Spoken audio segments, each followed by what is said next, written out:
Et il y a un truc particulier qui se passe, qu'il y a vraiment une relation entre notre cerveau et notre corps, c'est qu'au moment où vous l'apprenez, votre corps se...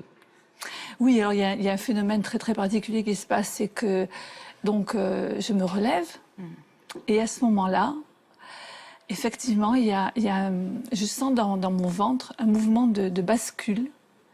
C'est comme tous les muscles se relâchent et en quelques minutes, ça a duré peut-être 1-2 minutes, alors que je suis rentrée chez le médecin, j'étais plate.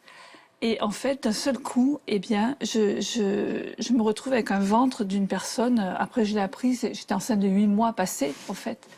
Incroyable. En 1 seconde, je vois mon ventre se dérouler, se développer, et je me retrouve enceinte de 8 mois, quoi.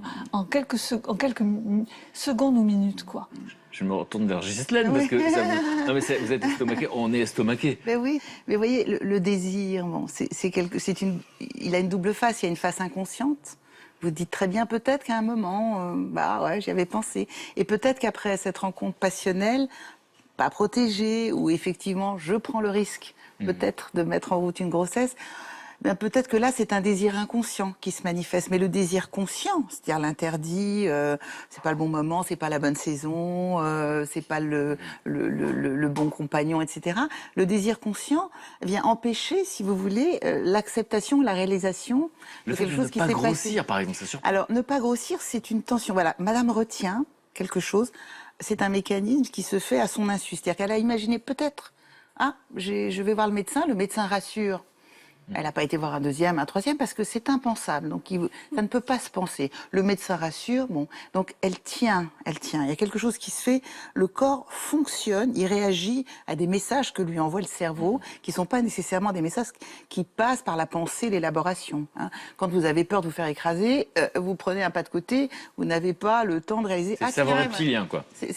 Voilà, exactement, le cerveau reptilien. Et Le du réflexe. coup, quand quelqu'un l'autorise à à penser ce qui se passe, parce qu'il dévoile un secret, eh bien, il l'autorise à reprendre une posture beaucoup plus relâchée, c'est-à-dire à arrêter de contrôler ce corps et à laisser apparaître ce qu'elle ne devait pas laisser apparaître puisque c'était inconcevable. Donc il y a un lien, si vous voulez, presque inverse. C'est-à-dire que tout ça fait du sens. Hein. C'est-à-dire qu'au moment où elle va voir le médecin, c'est pas n'importe quel moment, où cet ami lui dit, bah, c'est probablement un moment où la chose n'est plus masquable ou contrôlable. Hein. Donc ce moment où vous acceptez d'aller voir le médecin, bah, vous permet justement de vous libérer. Permet à Solal de prendre sa place.